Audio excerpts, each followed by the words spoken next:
وتعالى في كلامه المجيد فمن حج البيت فلا رفث ولا فسوق ولا جدال في الحج. وقال النبي صلى الله عليه وسلم: الحاج والعمار وفد الله إن دعوه أجابهم وإن استغفروه غفر لهم. رواه ابن ماجه. وعنه قال: سمعت رسول الله صلى الله عليه وسلم يقول: وفد الله ثلاثة: الغازي والحاج والمعتمر.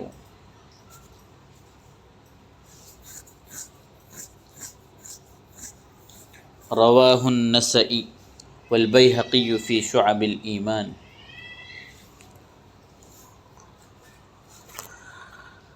وعن أبي هريرة رضي الله عنه قال: قال رسول الله صلى الله عليه وسلم: من خرج حاجا أو معتمرا أو غازيا ثم مات في طريقه كتب الله له أجر الغازي والحاج والمعتمر. رواه البيهقي في شعب الإيمان.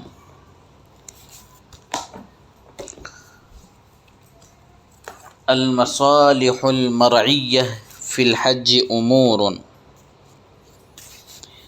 منها تعظيم البيت فإنه من شعائر الله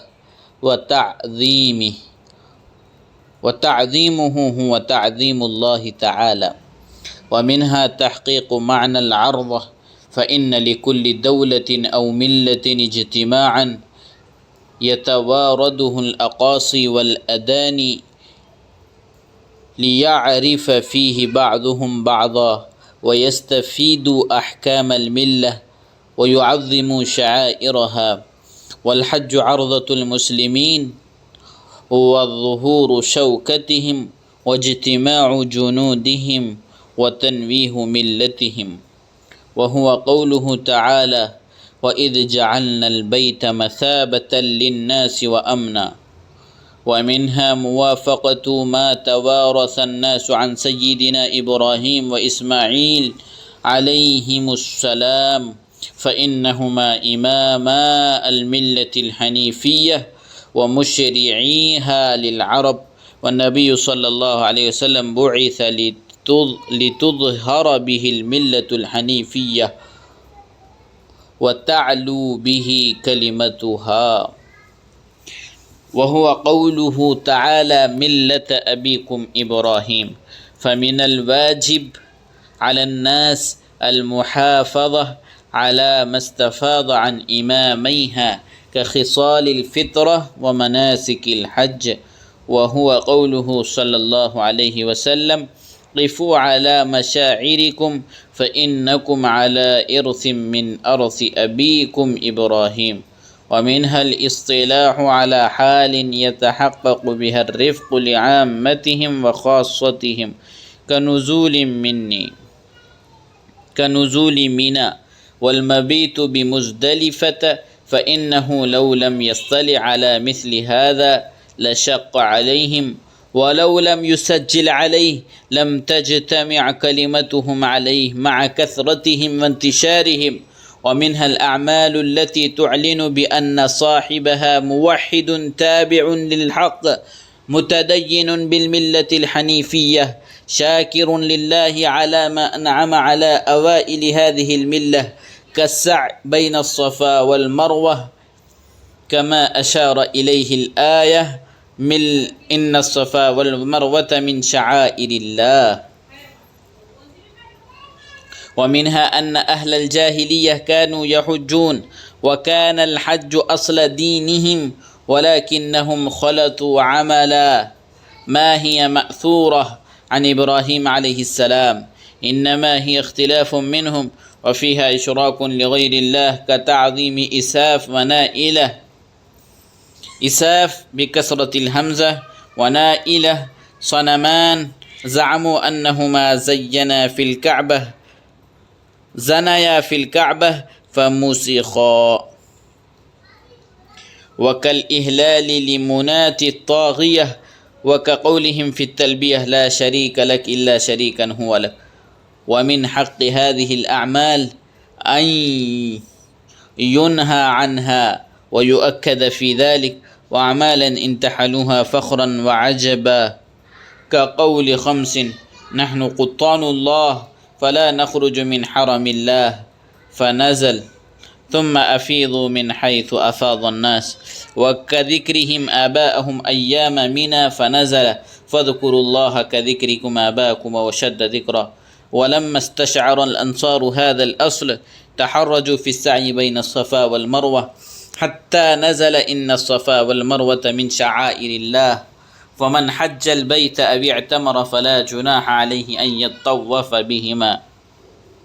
ومنها أنهم كانوا ابتدعوا قياسات فاسدة هي من باب التعمق في الدين، وفيها حرج للناس، ومن حقها أن تنسخ وتهجر، كقولهم: يجتنب المحرم دخول البيوت من أبوابها، وكانوا يتسورون من ظهورها ظنا منهم أن الدخول من الباب ارتفاق ينافي هيئة الإحرام، فنزل: وليس البر بأن تأتوا البيوت من ظهورها ولكن البر من اتقى.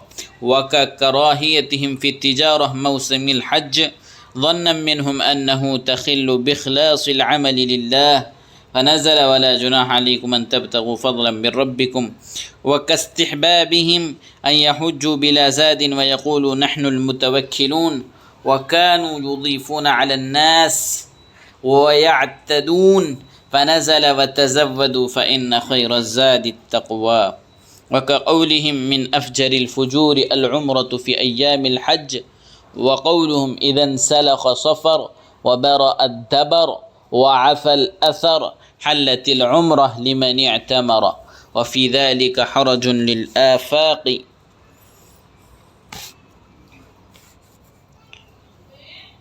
فأمرهم النبي صلى الله عليه وسلم في حجة الوداع أن يخرجوا من الإحرام بعمرة ويحجوا بعد ذلك، وشدد الأمر في ذلك ينكلهم على عادتهم وما ركز في قلوبهم. قال رسول الله: يا أيها الناس قد فرض عليكم الحج فحجوا. فقال رجل: أكل عام يا رسول الله؟ فسكت حتى قال ثلاثا. قال: لو قلت نعم لوجبت ولما استطعتم.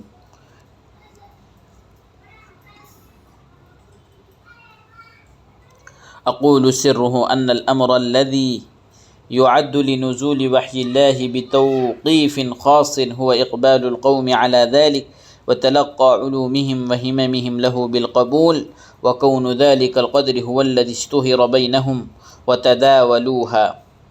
ثم عزيمة النبي صلى الله عليه وسلم وطلبه من الله، فإذا اجتمع لا بد أن ينزل الوحي على حسبه. ولك عبرة بأن الله ما أنزل كتابا إلا بلسان قومه وبما يفهمونه، ولا ألقى عليهم حكما ولا دليلا إلا بما هو قريب من فهمهم.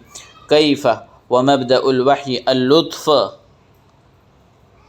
وإنما اللطف اختيار أقرب ما يمكن هناك للإجابة. وقيل: أي الأعمال أفضل؟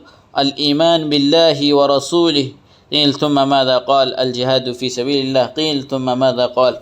حج مبرور. ولا اختلاف بينه وبين قوله في فضل الذكر: ألا أنبئكم بأفضل أعمالكم، لأن الفضل يختلف باختلاف الاعتبار، والمقصود ها هنا بيان الفضل باعتبار تنويه دين الله وظهور شعائر الله، وليس بهذا الاعتبار بعد الإيمان كالجهاد والحج. قال النبي: من حج لله فلم يرفث ولم يفسق رجع كيوم ولدته أمه. وقال عليه السلام: العمرة إلى العمرة كفارة لما بينهما، والحج المبرور ليس له جزاء إلا الجنة. وقال عليه السلام: تابعوا بين الحج والعمرة. تعظيم شعائر الله والخوض في لجة رحمة الله يكفر الذنوب ويدخل الجنة. ولما كان الحج المبرور والمتابعة بين الحج والعمرة والإكثار منها نصابا صالحا لتعرض رحمته أثبت لهما ذلك، إنما شرط ترك الرفث والفسق ليتحقق ذلك الخوف، فإن من فعلهما أعرضت عنه الرحمة ولم تكمل في حقه. قال النبي: إن عمرة في رمضان تعجل حجة. سره أن الحج إنما يفضل العمرة بأنه جامع بين تعظيم شعائر الله واجتماع الناس على استنزال رحمة الله دونه، والعمرة في رمضان تفعل فعله، فإن رمضان وقت تعاكس أضواء المحسنين ونزوه للرحمن روحانية. وقال صلى الله عليه وسلم: من ملك زادا وراحلة تبلغه إلى بيت الله ولم يحج فلا عليه أن يموت يهوديا أو نصرانيا. أقول: ترك ركن من أركان الإسلام يشبه بالخروج عن الملة، وإنما شبه تارك الحج باليهود والنصراني وتارك الصلاة بالمشرك، لأن اليهود والنصارى يصلون ولا يحجون، ومشرك العرب يحجون ولا يصلون. قيل: ما الحاج؟ قال: الشعث التفل، أي المغير الرأس، التفل الذي لم يتطيب فتتغير رائحته، والعج رفع الصوت بالتلبية.